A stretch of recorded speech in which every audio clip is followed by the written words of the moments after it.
Bismillahirrahmanirrahim. Assalamualaikum warahmatullahi wabarakatuh.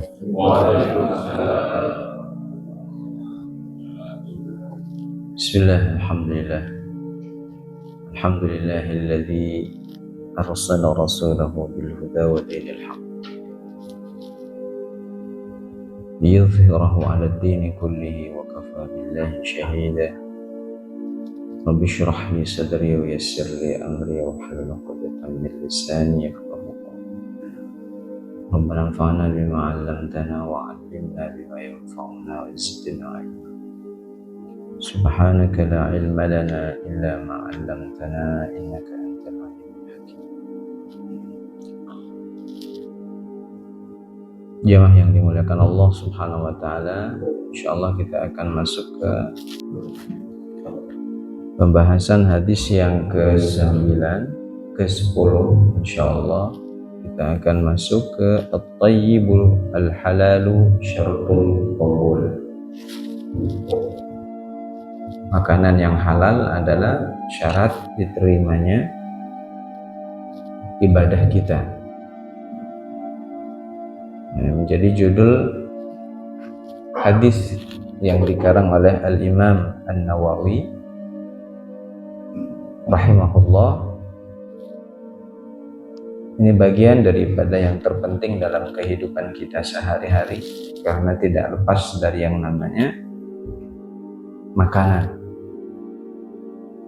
Kita semuanya sibuk karena pengen makan, mencari nafkah karena ingin makan, mencari kerja karena ingin anaknya sekolah, semuanya. Nah, ini adalah syarat yang paling utama selain taharah. Ya, taharah artinya bersih dari hadas kecil dan besar. Ini adalah kebersihan hati, fisik, kebersihan yang harus kita menjadi catatan utama dalam kehidupan kita, agar tidak lepas dan kita tidak bablas dalam proses mencari nafkah atau mencari rizki yang telah Allah Subhanahu wa ta'ala tentukan kepada kita masing-masing, baik kadarnya banyak ataupun sedikit. Karena banyaknya rizki ataupun sedikit itu tergantung kita menyikapinya seperti apa. Ada yang dikasih banyak tapi pusingnya berkali lipat. Ada yang dikasih sedikit tapi senengnya, bahagianya Masya Allah. Kira-kira Bapak mau yang sedikit apa yang banyak? Nggak mau, kalau ditanya minta yang banyak. Ya manusiawi lah, kita pengen yang banyak. Nggak ada di pilihannya yang dipilih, minta yang banyak dan yang nyaman. Maunya kita, Masya Allah. Tapi Allah itu tidak seperti yang kita mau, tapi apa yang sudah dimaukan atau yang sudah diinginkan oleh Allah pasti yang terbaik.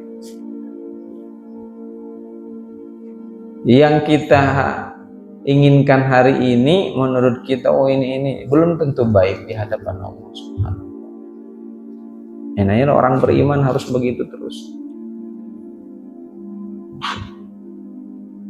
Oleh karena itu hadis ini keluar disampaikan oleh Rasulullah melalui yang diriwayatkan oleh Abu Hurairah. Nabi Hurairah radhiyallahu anhu qala. Dari Abu Hurairah radhiyallahu anhu berkata, qala Rasulullah sallallahu alaihi wasallam. Nabi Muhammad sallallahu alaihi wasallam bersabda, "Innallaha thayyibun la yaqbalu illa thayyiban." Sesungguhnya Allah itu adalah baik. Kalau di sini nanti diartikan makanan halal itu thayyib berarti sehat Pak, ya, sehat. La yaqbalu tidak yaqbalu menerima, tidak menerima. Siapa yang tidak menerima? Allah. Illa thayyiban, kecuali yang baik. Karena Allah baik, nggak nerima yang nggak baik, nggak menerima. Wa innallaha amaral mu'minina bima amara bihi al-mursalin. Dan sesungguhnya Allah memerintah kepada kaum mukminin bima amara, ya, bima amara bihi al-mursalin, dengan apa amara, ya, disuruh, diperintahkan, ya. Siapa yang diperintahkan? Al-mursalin, yaitu para rasul-rasul Allah Subhanahu wa ta'ala. Jadi perintahnya sama. Yang diperintahkan kepada Nabi, kepada Rasul, perintahnya pun ditujukan kepada kaum mukminin. Faqala ta'ala, ya, kemudian Allah berfirman, ya ayyuhar rusul kulu minat thayyibati wa'malu shalihan. Wahai para rasul, kulu, makanlah kalian, minat thayyibat, dari yang baik, wa'malu shalihan, dan berbuatlah kalian, dan beramallah kalian shalihan, yaitu yang saleh. Surah Al-Mu'minun. Wa qala ta'ala, Allah Subhanahu wa ta'ala juga berfirman di surah Al-Baqarah, ya ayyuhalladzina amanu kulu min thayyibati ma razaqna. Wahai orang-orang yang beriman, makanlah kalian dari apa yang baik, dari yang baik-baik, apa yang telah razaqnakum, telah saya berikan kepada. Ini hadisnya dibaca dulu sampai komplit. Itu surah Al-Baqarah 172. Tsumma dzakara ar-rasulu yutilu as-safara ash'aba aghbara yamuddu yadayhi ila as-sama' ya rabbi ya. Kemudian Nabi SAW menyebutkan bahwa ada seseorang, ya, yang dalam perjalanan jauh, ya, rambutnya kusam, pokoknya nggak enak dilihat lah, kan? Kemudian yamuddu yadayhi ila sama. Nabi ini melihat ada dia sedang berdoa mengangkat kedua tangannya ke langit. Ya Rabbi, wahai Tuhanku. Ya Rabbi, wahai Tuhanku. Wa mat'amahu haramun, makanannya haram.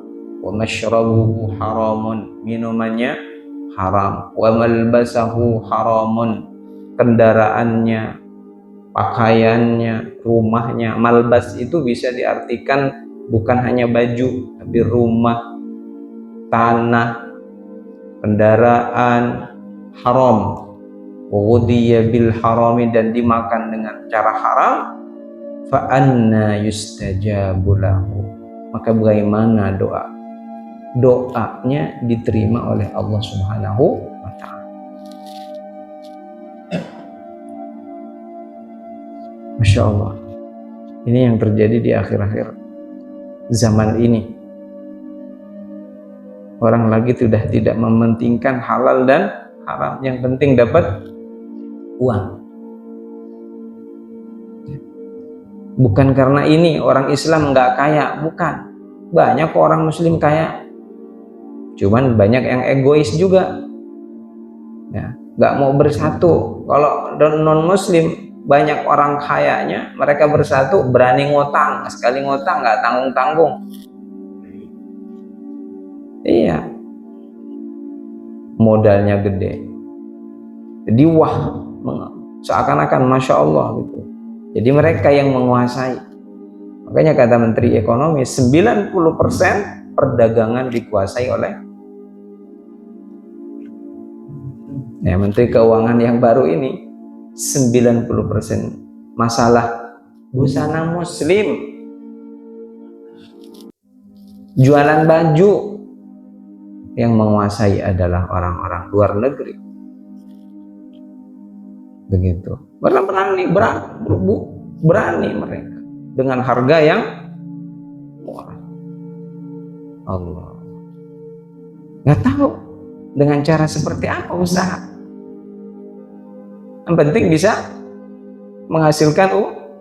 Orang muslim nggak begitu, mesti milih-milih, mikirin halal haram nih, disuruh ikhtiar lagi, disuruh istikharah lagi kan. Gitu, masya Allah. Ini lama untungnya kalau begini gitu kan. Nah, itu orang muslim. Karena yang akan kita bawa pulang itu bukan masalah untung itu, masalahnya halal disukai Allah atau tidak. Itu yang harus menjadi catatan. Dan hadis ini adalah bagian daripada pondasi-pondasi dalam membangun agama kita dengan utuh, tidak separuh-separuh. Kita tidak hanya mementingkan sholatnya saja, tapi proses untuk menuju sholat kita tidak perhatikan. Sama, kita pengen haji, tapi proses untuk kita mendapatkan haji tidak menjadi prioritas. Itu menjadi masalah. Sehingga hajinya tidak memberikan manfaat kepada kita. Sholatnya tidak mencegah kepada perbuatan fahsya wal munkar. Sedangkan indikatornya adalah sholat kita itu harus mencegah itu. Kalau belum mencegah itu, berarti sholat kita tidak diterima, ai ghairu maqbul an ajrihi wa thawabihi. Tidak dapat pahala secara fikih, diterima, tidak batal. Gitu Pak. Nanti kita akan bahas di sini. Gitu. Nah, ini adalah bagian dari pondasi-pondasi yang tertanam dalam agama kita untuk menegakkan nilai-nilai agama. Dan ini juga bagian daripada landasan untuk kita mendapatkan hal-hal yang dihalalkan oleh Allah dan kita untuk menjauhi dari yang diharamkan oleh Allah Subhanahu. Dan ini juga akan memberikan dampak positif yang sangat besar kepada masyarakat untuk mewujudkan kaum yang beriman, untuk mewujudkan komunitas yang berintegritas, bernilai, berkarakter. Sehingga ia tumbuh, yuhibbu fihi al-fardu li akhihi ma yuhibbu li nafsihi. Dia mencintai orang lain sebagaimana dia mencintai dirinya sendiri. Kalau ini yang sudah didahulukan. Dan dia mengingkari, tidak suka kepada yang lain, ya, sebagaimana dia tidak suka sama dirinya sendiri. Kalau dia tertimpa musibah, kalau dia tertimpa kerugian, saya tidak mau tertimpa kepada saudara saya. Itu orang muslim seperti ini. Dan dia adalah berdiri tegak dalam menegakkan syariat Allah Subhanahu wa ta'ala. Indah Pak kalau kita benar-benar bisa melaksanakan syariat Allah. Tidak ada yang bertentangan dengan kehidupan manusia. Syariat Allah itu tidak ada. Justru undang-undang hukum yang dibuat oleh manusia itu adalah yang bertentangan dengan pri kemanusiaan, bahkan dilanggar. Nggak ada. Mana ada hukum yang lebih tepat daripada manusia yang membuat hukum, dialah yang membuat manusia. Pasti Allah yang lebih tepat dalam membuat aturan hukumnya ini. Dan kita sebagai orang muslim kadang merasa berat terhadap syariat-syariat kita. Kenapa? Karena kitanya tidak Rabbi shrah li sadri, enggak lapang dada dalam menerima ajaran Allah Subhanahu wa ta'ala. Sehingga berat. Bahkan saking stresnya, dia udah begini, kok tetap susah. Ada kasusnya kan begitu kan, udah usaha maksimal ini, udah ternyata tetap ada pikiran-pikiran yang tidak benar yang menghalangi dia untuk sampai ke tahap atau derajat tertinggi ketenangan hati, kenyamanan untuk menerima syariat ini. Jadi terlalu berlebihan. Ada salah satu kasus, ya kemarin saya isi kajian di tempat kami. Itu seorang ibu-ibu bertanya, kena penyakit, sekali dia periksa ternyata penyakitnya parah. Langsung kaget ini. Kan selama ini saya udah baik-baik, usaha makan dengan baik gitu kan, olahraga baik. Nggak terima dengan itu, seakan-akan nggak terima, sehingga dia langsung down, jatuh, ibaratnya mah drop banget orang itu. Yang membuat drop itu karena dia tidak ridho. Jangan langsung melihat yang lalu, oh saya kan udah menjaga makan, jangan-jangan ada yang lengah dengan hal yang lain. Itu nggak mungkin Allah memberikan begitu saja, nggak mungkin. Apalagi kelasnya kita bukan kelas nabi, kelasnya para nabi aja Allah kasih yang lebih parah daripada kita, ya kan? Ada nggak cobaan yang lebih tinggi, musibah atau ibtila, ujian yang lebih tinggi dari para nabi kepada kita? Nggak ada. Di sini nggak ada yang lebih besar ujiannya daripada nabi, nggak ada. Nggak sanggup Pak, kalau ujian para nabi itu dikasih ke kita, nggak bakalan sanggup. Gitu. Makanya kita berkaca dengan orang-orang yang sudah mendahului kita. Sehingga ketika kita menerima, menegakkan syariat Allah dengan lapang dada ini, ketenangan jiwa, ya kan, akan kita dapatkan. Pikiran kita akan tenang. Semuanya ridho dari Allah Subhanahu wa ta'ala. Fayahya huwa wa ghairuhu fi tuma'ninatin. Maka dia akan hidup bersama orang lain dengan keadaan tenang, tuma'ninah, wa rakha'in, dan tentram. Enak, tenang. Makan nyaman dengan tetangga kanan kiri karena tidak ada saling sikut. Dia tidak sok-sokan, dia ini enggak dipelihara pikiran seperti itu kan dipelihara. Desas-desusnya benar-benar dijauhkan. Allah, ini adalah bagaimana hadis ini mengajarkan kepada kita agar kita semuanya benar-benar berhati-hati dalam masalah hal makanan. Jangan sampai lupa, yang ngasih Allah, ya kan, malah yang ngasih dilupain. Ya. Baik, langsung masuk ke lughatul hadis. Ya, dari segi bahasa hadisnya, kata per kata, innallaha thayyibun ay tahirun munazzahun anin naqais.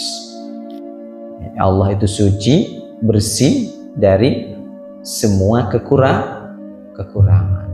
Wat-thayyib, dan nama at-thayyib ini min asma'illahi ta'ala al-husna, yaitu diantara nama-nama Allah yang ada di dalam Asmaul Husna. La yaqbalu illa thayyiba, la yaqbalu minal a'mal wal amwal. Ya, la yaqbalu, tidak menerima minal a'mal, dari perbuatan-perbuatan, wal amwal, dan harta, illa maka khalisan minal mafsadah, kecuali hartanya tadi, perbuatannya tadi bersih dari kejahatan-kejahatan, dari kerusakan-kerusakan. Bersih. Amarul mu'minina bima amara bihi al-mursalin. Allah memerintah kaum mukminin sebagaimana Allah memerintah kepada Rasulnya. Sawwa bainahum fil khitab biwujubi akril halal. Sama khitabnya kepada kaum mukminin sebagaimana Allah Subhanahu wa taala khitab kepada para rasulnya, yaitu diperintah untuk makan yang halal. Ya. Ashabu, artinya ashabu ini rambutnya kusam, udah lama kagak disisir Pak. Gimana sih rambut lama kan? Gimbal gitu ya. Masya Allah. Bahkan bentuknya berubah lagi, bukan hitam, mungkin pirang gitu kan. Ghayyarul ghubar launu sya'rihi lituli safarihi fi ta'ati kahajjin wahid. Saking lamanya dia dalam perjalanan ibadah. Ya Allah, yamuddu yadayhi ila sama, yarfa' yadayhi ila sama, da'iyan wasailan, ya, wasailan ilallahi ta'ala. Dia mengangkat tangannya ke langit, doa kepada Allah Subhanahu wa ta'ala. Fa anna yustajab lahu, maka bagaimana, wa min aina yustajab, dan dari mana akan diterima doa kita, liman kanat hadhihi sifatuhu, apabila kita ini malbasuhu wa mashrabahu wa mat'amahu haram. Pakaiannya, minumannya, kendaraannya, tempat tinggalnya, bajunya haram, tidak akan diterima oleh Allah Subhanahu wa ta'ala. Apa yang enggak diterima? Doanya. Ya, karena tadi berdoa. Fiqhul hadits wa ma yurid yurshudu ilaihi. Ini adalah pemahaman hadis per katanya. Bagaimana para ulama mengomentari, mensyarahkan hadisnya. Yang pertama, at-tayyibul maqbul. Ya. At-tayyib yang baik, al-maqbul yang diterima. Inna qaulan Nabi sallallahu alaihi wasallam, sungguhnya sabda Nabi sallallahu alaihi wasallam, innallaha ta'ala tayyibun. Sesungguhnya Allah adalah baik, la yaqbalu illa tayyiba, tidak menerima kecuali yang baik. Yashmalul a'mal wal amwal wal aqwal wal i'tiqad. Kata para ulama, Imam Nawawi menyampaikan ini meliputi yang pertama al-amal, perbuatan. Yang kedua wal amwal, harta. Yang ketiga wal aqwal, perkataan, wal i'tiqad, dan masalah akidah. 4. Ini masalah thayyib ini bukan masalah perut saja, tapi masalah perbuatan ibadah, masalah harta, masalah perkataan yang kita ucapkan sehari-hari, wal i'tiqad, dan masalah akidah. Fahuwa subhanahu wa ta'ala la yaqbalu minal a'mal illa ma kana tayyiban tahiran minal mafsadat kulluha karriya wal ujub. Subhanahu wa ta'ala, Allah Maha Suci, ya, tidak menerima perbuatan-perbuatan kecuali perbuatan itu adalah tayyiban tahiran, baik dan benar, ai ittiba' ar-rasul, ittiba'us sunnah wal mukhlis,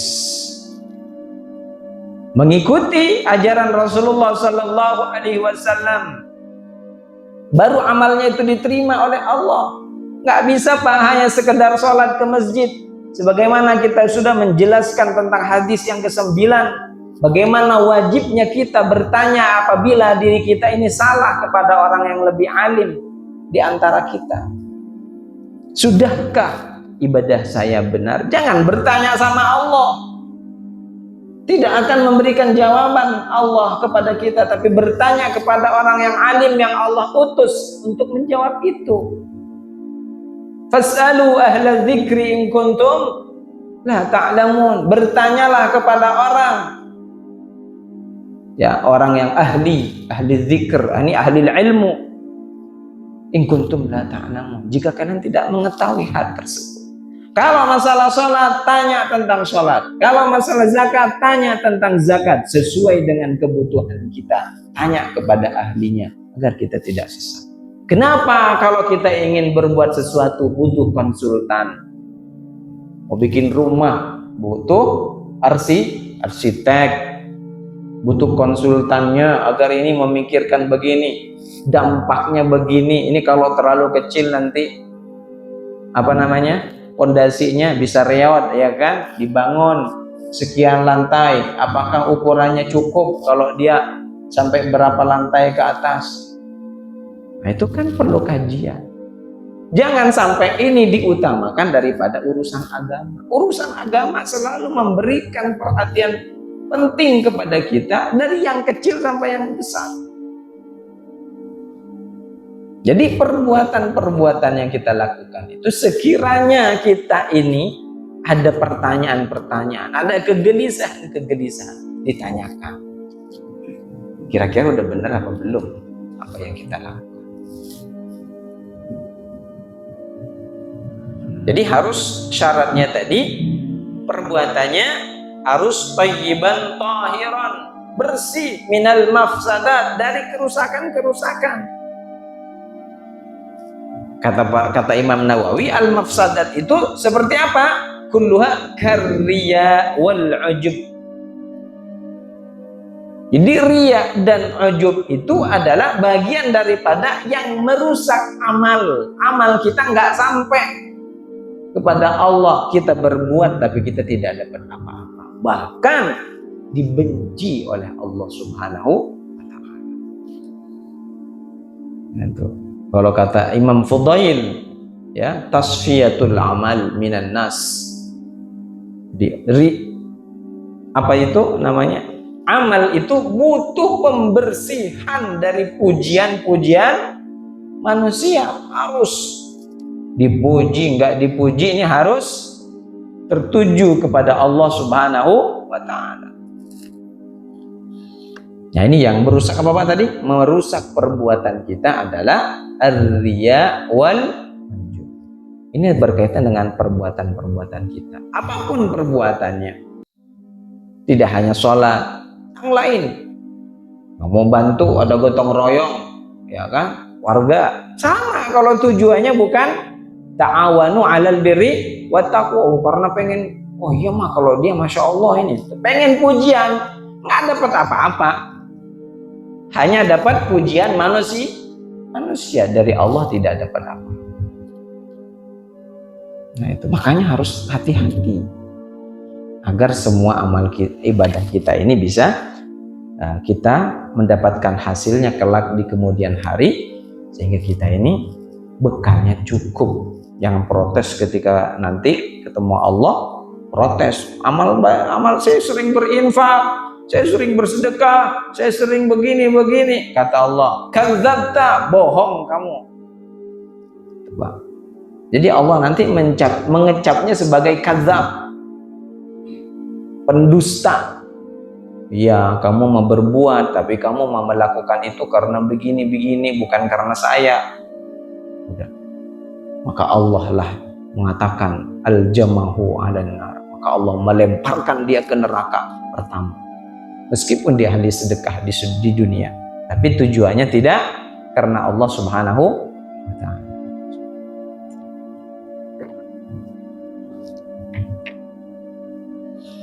Begitu. Jadi yang masalah perbuatan. Yang kedua, wala yaqbalu minal amwal illa ma kana thayyiban halalan. Tidak diterima minal amwal, dari harta yang kita dapatkan, illa ma kana thayyiban halalan, kecuali harta yang didapatkan dengan cara yang baik dan halal, cara yang benar. Kira-kira cara sama hasil lebih penting mana, Pak? Apa pengen hasil aja? Makanya kalimatnya Allah itu kulu washrabu, ya ayyuhalladzina amanu, ya ayyuhan nasu kulu man fil ardh. Apa kata Allah Subhanahu wa taala dalam Al-Qur'an? Ya ayyuhan nas, di dalam surah Al-Baqarah, ya ayyuhalladzina amanu kulu min thayyibati ma razaqnakum. Atau ada ya ayyuhan nas kulu mimma fil ardi halalan thayyiban. Jadi thayyibnya Ini menjadi proses, ya, proses untuk menuju kehalalan. Wala yaqbulu amwal illa ma kana thayyiban halalan. Faqad hadatsan Nabi sallallahu alaihi wasallam, Nabi telah memerintah kepada kita ala sadaqati minal kasbil halal at-thayyib. Jadi dari hasil kita bekerja, dari hasil kita mencari rizki yang halal dan thayyib, diperintahkan oleh Rasulullah SAW kepada kita untuk bersedekah, mensedekahi sebagian hartanya yang kita dapatkan, Pak. Minimal sedekahkan kepada keluarga terdekatnya, nggak usah jauh-jauh. Kalau ada ibu, kasih ke ibu. Kalau saudara butuh, kasih saudara. Karena terkadang rizki saudaranya melalui bapak-bapak semuanya. Ya, jangan menganggap bahwa itu rizkinya milik diri sendiri aja. Ada milik orang lain, kasih. Tidak semua Allah minta, berikan. Seberapa persen kamu berikan kepada mereka? Enggak disuruh semuanya. Wala yaqbalullah illa thayyiba. Allah tidak menerima kecuali yang baik. La yaqbalullah minas sadaqat illa ma kana thayyiban halalan. Sedekahnya enggak diterima sama Allah kecuali dari rizki yang halal.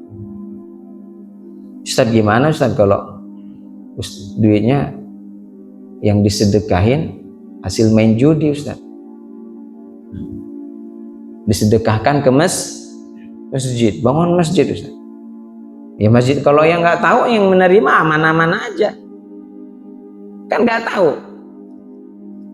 Mau diterima masjid, ya, ternyata hasilnya dari hasil judol, ya sama aja judi, Pak. Judol. Wah, kata orang luar biasa dia bisa bangun masjid. Ternyata ujung-ujungnya dia raja judol. Punya niat baik tapi caranya yang salah, orang nggak tahu. Itu. Apakah gimana pertanyaan selanjutnya? Bagaimana kalau ketahuan dia raja judol, masjidnya sudah jadi, apa mau dibongkar? Nah, kan? Ayo gimana ini secara fikihnya? Kira-kira masjidnya mau dibongkar nggak gitu? Karena dia habis ketahuan ternyata ngebangun masjid karena judol. Gimana Pak? Masjidnya mau dirobohkan atau bagaimana? Dipakai aja kan? Iya, Bapak setuju dipakai aja. Jadi mafsadatnya lebih besar nanti kalau dihancurkan. Ya urusan dia sama Allah. Kita menempatin buat ibadah. Tapi kalau tahu dari awal tidak boleh. Itu tidak boleh. Sama seperti sedekah riba. Dari hasil riba diambil di bank, dia nggak mau. Ya nggak mau, saya mau ngambil uang saya aja aslinya. Sekian persen, sekian aslinya punya saya sekian nih. Ini saya hasilnya dari riba itu dapat 100 juta. Tanggung. Dari hasil ribanya 100 juta. Udah saya infakkan ke masjid. Nggak boleh Pak. Kecuali bikin tanah. Bikin jalan. Kepentingan itu masih ikhtilaful ulama.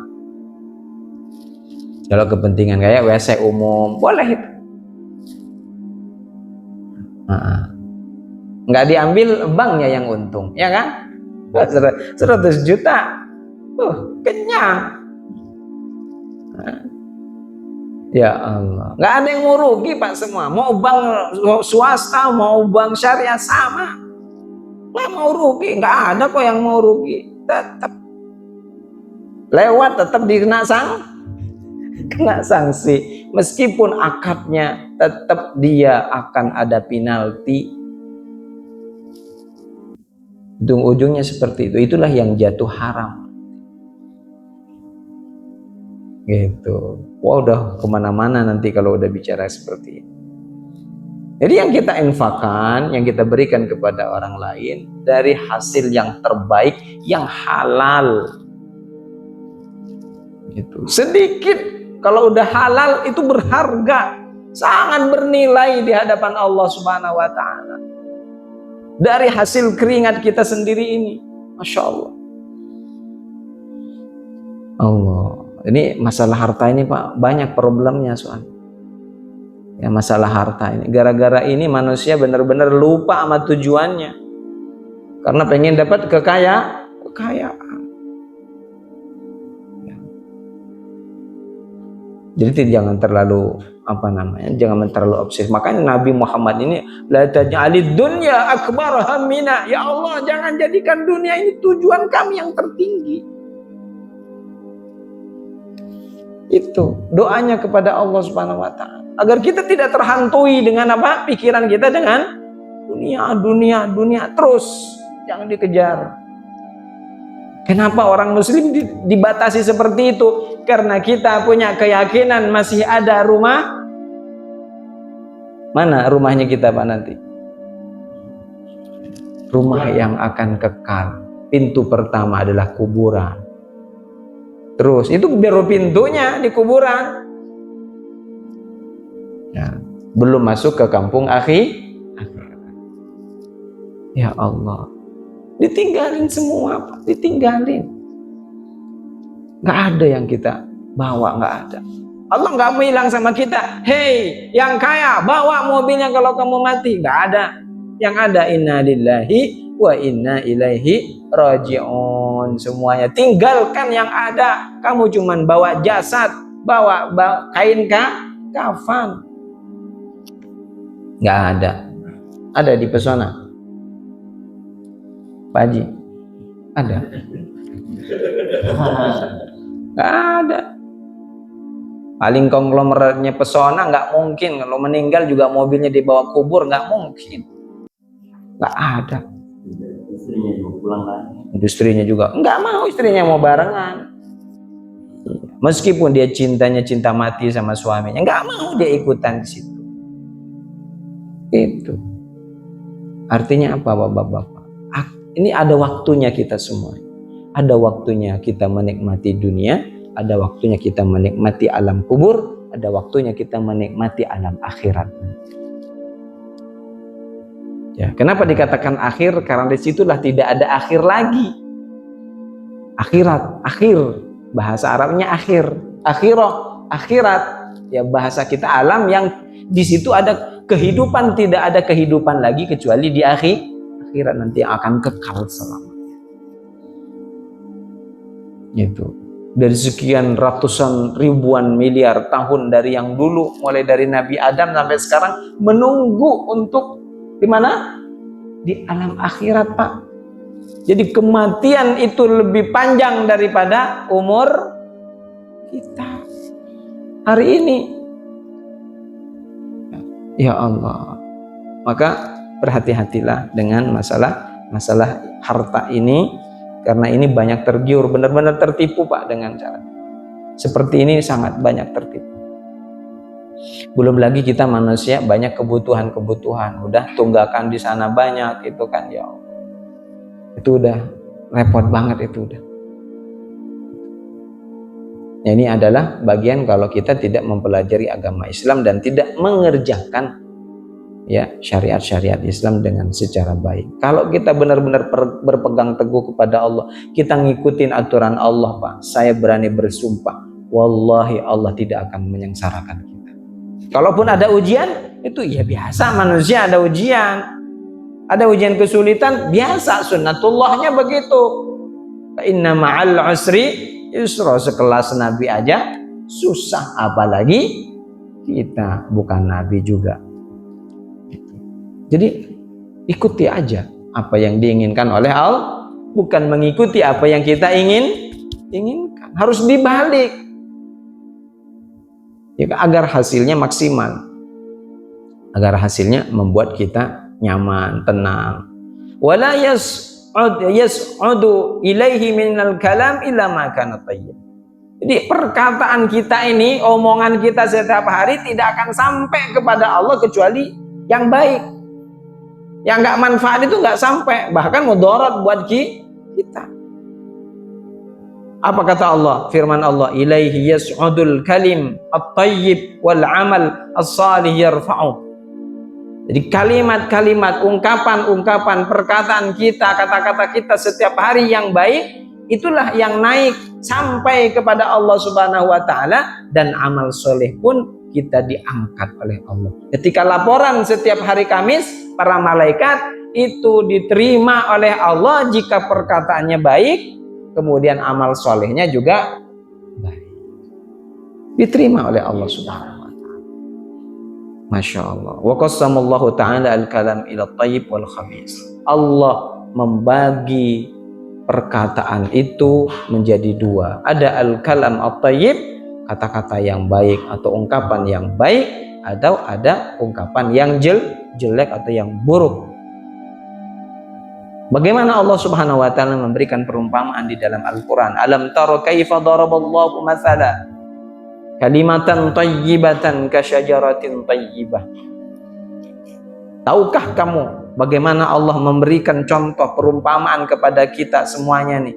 Kalimatan thayyibatan, yaitu kalimat yang baik, kasyajaratin thayyibah, seperti pohon yang baik. Gimana Pak kalau pohon yang baik? Pohonnya berbuah.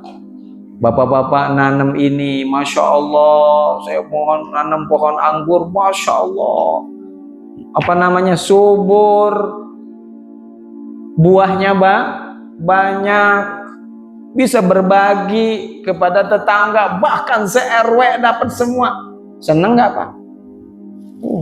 Ya Allah.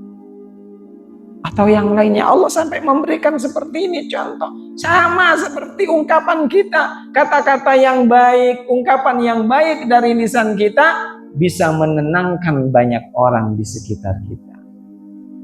Itu maksudnya Allah Subhanahu wa ta'ala. Jadi jangan asal keluar dari mulut kita, ya. Jangan asal keluar, takut menyakiti orang lain. Karena salah satu ciri orang yang bertakwa itu adalah dia tidak sembarangan mengeluarkan mengeluarkan kata-kata dari lisannya yang sekiranya dapat menyakiti kepada orang lain. Salah satu cirinya. Maka berhati-hati. Ya, Allah sampai memberikan memberikan perumpamaan seperti itu. Itu disampaikan di surah Ibrahim. Kemudian di ayat selanjutnya, wa mathalu kalimatin khabisatin kasyajaratin khabisatin. Ya. Kata-kata, kalimat yang tidak baik bagaikan pohon pun yang tidak baik. Gimana Pak? Bapak-bapak nanam dari dulu sampai sekarang nggak pernah menikmati buahnya. Kira-kira Bapak bosan nggak? Udah gua tebang aja deh. Dari dulu saya udah nanam, agak ada manfaatnya, nggak berbuah-buah. Padahal disiram tiap. Kalau nanam mangga nih bapak-bapak, mangga atau jambu itu kan membesar terus. Itu kan semakin besar bisa mengganggu pondasi rumah kita itu. Akarnya, buahnya nggak ada, membesar mah iya. Ya. Kira-kira Bapak itu ditebang nggak pohon kalau kayak gitu? Tapi kalau ada buahnya, Bapak mikir lagi, sayang banget ya, sayang banget ini buahnya, Masya Allah. Saya mah kalau lagi berbuah ini mah cukup dibagi sekampung. Nah itu, karena kenikmatan berbaginya kita dapatkan kalau ada buah. Udah gede ngeganggu orang di jalan pula. Nah, kan? Itu udah jengkel tuh. Banyak yang ngomongin pasti kan? Tetangganya ngomongin, siapa sih kok sayang banget sama pohonnya, berbuah juga kagak, gede iya, ngeganggu jalan juga iya. Itu jadi omongan Pak sama orang. Itu kalau enggak dirasakan manfaatnya dari orang lain. Tapi kalau orang lain merasakan manfaatnya, kebahagiaan terus, Masya Allah, sayang ya kalau dia ini, pasti bilang sayang. Kenapa? Karena dia bisa dapat manfaatnya. Bagaimana ini Allah memberikan perumpamaan yang sangat dalam kepada kita. Tidak diungkapkan, tidak diberikan contoh yang lain, tapi diberikan masalah pohon. Kenapa memilih pohon ini? Karena pohon memberikan dampak positif, manfaatnya kepada orang lain itu, kepada manusia itu sangat besar. Gitu. Masya Allah. Wala yafuzu indahu azza wa jalla illa al-mu'minun at-tayyibun. Tidak akan ada keberuntungan ya di hadapan Allah kecuali orang-orang yang mukmin dan tayyib. Mukmin at-tayyib adalah seorang mukmin yang dia baik akhlaknya, baik perilakunya, baik makanannya. Yang mana mereka mendapatkan perlakuan khusus dari Allah, alladzina tatawaffahumul malaikatut tayyibin, yang akan mematikan mereka itu adalah malaikat-malaikat yang baik. Jadi malaikat datang dengan kelembutan. Jadi kalau orang mukmin baik itu Pak, datangnya malaikat lembut Pak, lembut. Dia nyambut nyawanya pun nggak kasar dia. Pelan dia. Pelan-pelan. Karena sakit saat dia dicabut nyawanya itu sakit. Jadi tarik pelan-pelan. Didatengin, disapa sama malaikat itu. Makanya ada yang senyum. Itu orang mau meninggal. Makanya dalam hadis yang panjang diceritakan kondisi orang meninggal itu bermacam-macam. Ada yang malaikat datang dengan dengan kondisi marah, dengan kondisi membawa ketidaksenangan. Gimana kalau nggak senang orang datang? Ya takut. Kita melihat malaikat aja takut. Tapi kalau dia orang-orang baik, malaikat masya Allah. Wan nazi'ati warqa wan nasyitati nashta. Itu tentang malaikat, bagaimana para malaikat memperlakukan orang-orang yang kafir ketika dia mau mati, dan orang-orang dan malaikat memperlakukan orang-orang yang beriman. Datang. Allah bergantian itu Pak dari langit ngucapin sulamat. Tatanazzalu alaihimul malaikat alla takhafu wala tahzanu. Itu yang dibawa kabarnya dari malaikat. Hei, jangan takut, kamu jangan bersedih. Wala tahzanu, jangan bersedih. Ya. Yang ditinggalkan, maksudnya jangan bersedih sama istrinya yang kamu tinggalkan atau suaminya, anaknya, semuanya jangan tinggalkan. Kami yang jaga mereka. Itu Pak malaikat. Jadi tenang dia. Yang mau meninggal tenang. Bergantian para malaikat mengucapkan salam. Baru malaikat mautnya bawa kain kafan yang dibuat di surga Allah Subhanahu wa taala. Itu kalau orang baik udah dibawain kain kafan. Untuk apa yang dikafanin? Ruhnya dikafanin juga dibawa kepada Allah Subhanahu wa taala. Jasadnya dikafani di dunia yang kita lihat.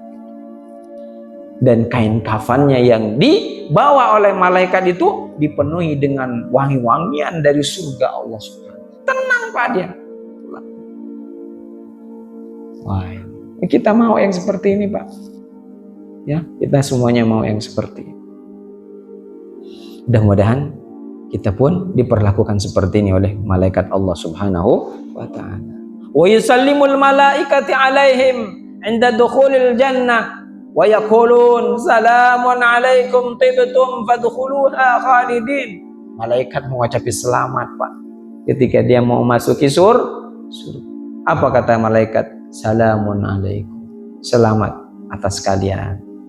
Tibtum, ya karena kalian sudah menjadi orang baik. Dulu di dunia kamu bersabar menjadi orang-orang yang baik, menjadi orang-orang yang sabar, orang yang ridho atas apa yang ditentukan oleh Allah Subhanahu wa taala. Fadkhuluha khalidin. Yuk, silakan. Mau masuk dari mana? Saya antar. Wah ya Allah, yang antar bidadari. Ya ada yang tua ya. Ya. Bukan pramugari, bukan. Ini mah atau apa namanya? Di mal-mal apa namanya? SPG, bukan.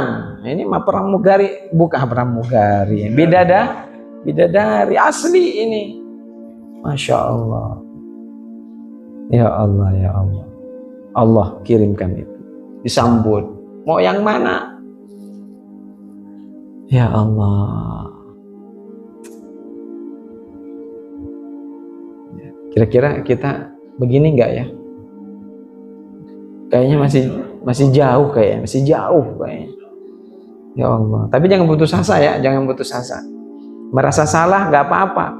Merasa tidak kebagian itu nggak masalah. Ya untung-untung kebagian. Ya, agar kita tetap mengejar, agar kita bagian daripada orang-orang yang diperlakukan baik oleh Allah Subhanahu wa Ta'ala dan para malaikat. Ya Allah. Begitu mulianya ya. Ya, sampai malaikat tadi memberikan ucapan-ucapan seperti itu. Karpet merah, datang presiden ya ke pesona, karpet merah, panggil semuanya. Padahal cuma tetangga di rumahnya, tetangga, tuh dia mah saudara saya ini ngaku-ngaku, ya ngaku-ngaku biar dapat gratis. Biar dapat gratisan, biar dapat bantuan. Nah, kayak itulah syafaat kayak gitu. Nanti kita ngaku-ngaku sebagai umatnya Nabi Muhammad, tapi perilakunya gak ngikutin Nabi Muhammad, gak dapat syafaat. Itu. Ngaku saya mau umatnya Nabi Muhammad. Umatnya Nabi Muhammad ya tidak bikin kerusakan di muka bumi ini. Ya. Umatnya Nabi Muhammad adalah umat yang cinta Allah dan Rasulnya.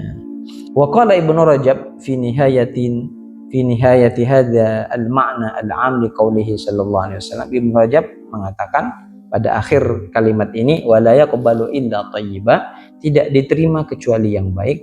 Al-mu'min kulluhu thayyibun. Seorang mukmin itu semuanya adalah baik.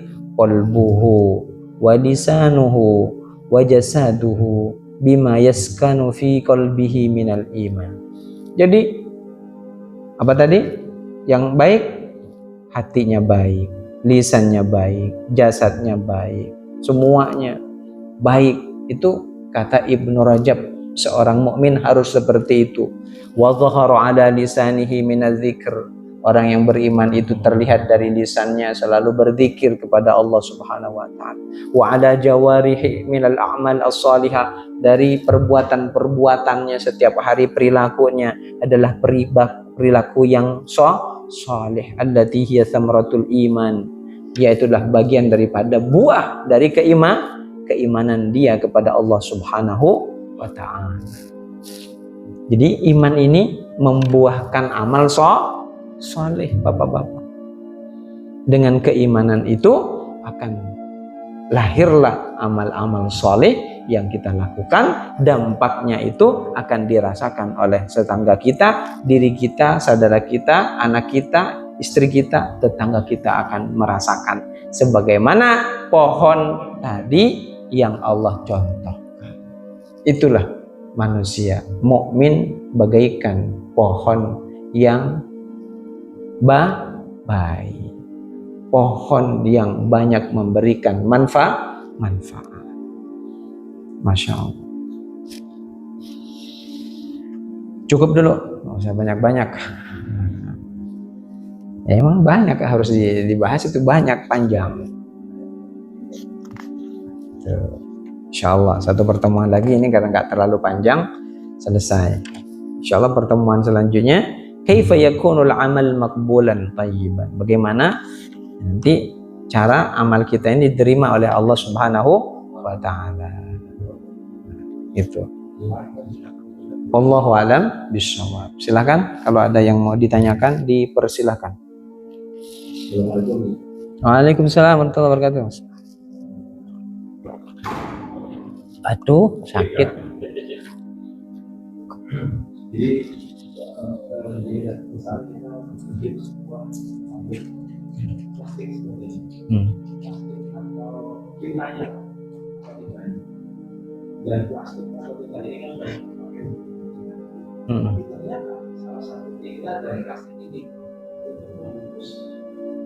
Air yang halal, Yang haram. Misalnya di distribusian Masya Allah. jadi kita kerjanya di perusahaan plastik plastik atau kita ini ternyata kita dan plastik ini salah satunya dipakai bungkus bir lah misalnya. Sama seperti pertanyaannya, bagaimana orang membuat pisau?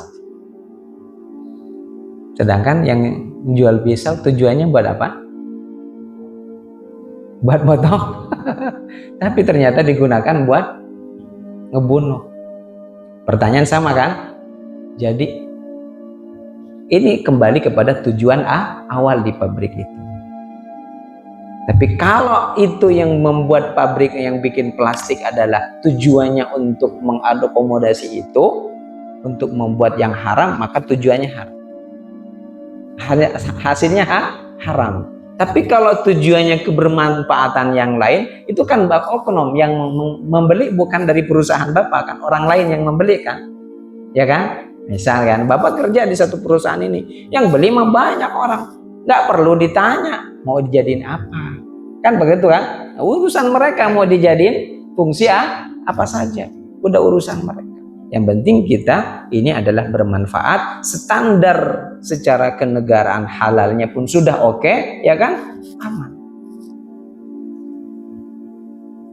Bapak nggak termasuk daripada yang kategori tadi haram, enggak. Nah, karena semuanya dilakukan dengan cara yang baik. Tujuannya baik, ya kan? Plastik digunakan, ya itu kan kasus satu orang, yang menggunakan yang lain banyak, bisa buat botol air minum, bisa apaan yang lain, semuanya bisa dipakai. Nah, itu ada Pak orang yang menggunakan seperti itu, ya itulah yang menggunakan yang salah, bukan yang membuat. Sama seperti Allah, ya kan? Kita menciptakan manusia di dunia ini. Ada yang beriman, ada yang enggak beriman. Bagi Allah, ya udah urusan kamu mau beriman atau enggak beriman. Pilihan. La yukallifullahu nafsan illa wus'aha. Sama seperti Bapak, perusahaannya bikin seperti ini tujuannya baik, bukan tujuan untuk mengakomodasi orang-orang yang punya niat jahat. Urusan dia. Nanti ada bidangnya masing-masing. Insya Allah aman Pak. Insya Allah. Wallahu a'lam bishawab. Gitu. Ada lagi Bapak-bapak? Emang enggak, silakan. Iya, silakan. Akhir-akhir ini di zaman teknologi yang namanya media sosial. Nah, di situ sering diekspos tentang sebuah lingkungan. Nah, bagaimana kita menyikapinya itu ketika banyak sekali bersebut ilmu pengetahuan istilahnya termasuk dalam perjalanan agama ini. Tapi dalam hal ini itu kaitan sumber ilmu tersebut diekspos, tapi kaitan-kaitan dari referensi ilmuwan diekspos. Ini kadang-kadang itu agak berbeda dengan ketika kita belajar aslinya. Maka ya misalkan dalam offline seperti ini. Jadi bagaimana cara kita menyikapi itu dari hal-hal tersebut yang kadang-kadang itu dari kaidah-kaidah pembelajaran tentang ilmu itu kayaknya itu ada kejanggalannya gitu ya. Ya, yang pertama sikap kita adalah ketika kita bertemu di sosial media, kita harus menyaring terlebih dahulu. Harus disaring. Ya, Bapak termasuk yang bisa menyaring mana yang bisa membedakan mana yang benar ya. Karena kalau orang yang nggak punya modal agama udah nerima aja. diterima aja kan, udah di TikTok, di YouTube, apa semuanya sekarang bikin konten ya kan, begitu. Orang yang nggak punya dasar pasti ditelan mentah-mentah, pasti ditelan mentah-mentah. Maka pertama harus disaring. Informasi atau ilmu yang kita dapatkan itu harus disaring. Ya, yang murni benar itu hanya dari Allah dan Rasulnya. Yang lain itu boleh kita saring. Makanya cara menyaringnya bagaimana? Dicocokkan ke kitab-kitabnya. Banyak Pak, sekarang di YouTube saling sanggah di YouTube kan? Karena si A kelompoknya bilang bid'ah, satu enggak bid'ah, ini kitabnya Sahih Bukhari dalam kitab sekian dikeluarkan. Yang satunya ngomong begini, guru kitab ini disanggah dari yang satu. Itu yang bikin bingung Pak. Yang bikin bingung. Dua-duanya sama-sama ngeluarin kitab. Yang masalah di mana? Masalah cara memahami teksnya. Terkadang di situ. Kadang kurang menguasai dari segi ilmu alatnya. Kurang, salah memahami di situ. Tidak leluasa mengambil para pendapat para ulama. Hanya kadang ada yang mengambil ulamanya dia, ulama yang lain nggak usah diambil. Nah itu juga menjadi masalah, problem. Begitu. Ya kan saya juga nonton juga Pak. Bukan korbannya ya, nonton juga. Gitu. Tapi kita, ya karena kita punya pondasinya, ya kita pilih-pilih sesuaikan. Ada nggak sih gitu? Kita buka kitabnya. Oh iya ada, benar. Satu, yang kedua, kalau yang menyampaikan itu sudah punya otoritas seperti MUI, ya kan, menjawab dalil-dalil itu, atau ada ulama yang memang keilmuannya sudah diakui, itu nggak usah dicari lagi, nggak apa-apa, nggak usah dicari lagi, ya, karena kita sudah yang mengakui ilmunya di atas kita, nah kita ini di bawah. Banyak sekarang ulama-ulama yang seperti itu juga menjawab dari sosmed juga ada. Nah, itu tidak perlu neliti terlalu dalam-dalam, yang puyeng juga gitu, nggak ketemu juga kan, orang nggak ngerti ilmunya, nggak ketemu. Jadi kita salah satunya caranya seperti yang pertama, lakukan yang seperti saya sampaikan tadi. Yang kedua, lihat yang menyampaikan gitu kan. Kalau udah beliau menyampaikan cukup. Antum kalau disebut Gus Baha misalkan, udah Gus Baha nggak mungkin nyari. Atau Ustaz Adi Hidayat, wah udah cepet, udah disebutin semua. Ayatnya keberapa, halaman keberapa gitu kan. Repot antum suruh nyari, nggak ketemu. Ya kan? Masya Allah, kayak gitu. Orang yang sudah punya kemampuan keilmuan di bidangnya. Atau Ustaz Abdul Somad, Buaya Yahya, atau yang lainnya, kiai-kiai yang lainnya. Gitu. Itu yang tokoh-tokoh nasional kita. Apalagi sekelas MUI yang kumpulannya para ulama. Kita nggak masalah kita bagian daripada pengikutnya. Ya, begitu. Tekan mukallid dalam hal ini nggak apa-apa. Karena mereka lah sudah yang mengetahuinya. Kalau pengen lebih tahu detail lagi, ya beli kitabnya, pelajari. Nah, kalau nggak ngerti bahasa Arab, beli bahasa Indonesianya. Sekarang udah banyak terjemahan. Mau cari apa saja sekarang kan ada semua. Apalagi nanyanya sama apa Pak? Guru terbaiknya sekarang? Ada ChatGPT, apa AI, apa segala, ya Allah, nggak datang nanti. Pokoknya nggak nanya sama Ustadz kalau kayak gitu. Bahkan ada yang mau nanya dulu, Pak, nanya dulu ke AI dulu. Buat ngoji Ustadznya, ditanya AI dulu, ada. Ya Allah, itu zaman sekarang. Makanya kadang Ustadznya nggak disukai karena nggak sama dengan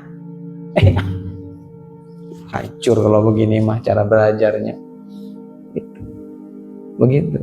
Tapi ya perkembangan zaman sudah begini, kita suka enggak suka tetap akan ada seperti itu. Semakin canggih ke depan. Ya Allah. Wallahu a'lam bishawab. Saya kira cukup dulu ya. Mudah-mudahan bermanfaat. Subhanaka Allahumma wa bihamdika asyhadu astaghfiruka wa atubu ilaik. Assalamualaikum warahmatullahi wabarakatuh. Waalaikumsalam.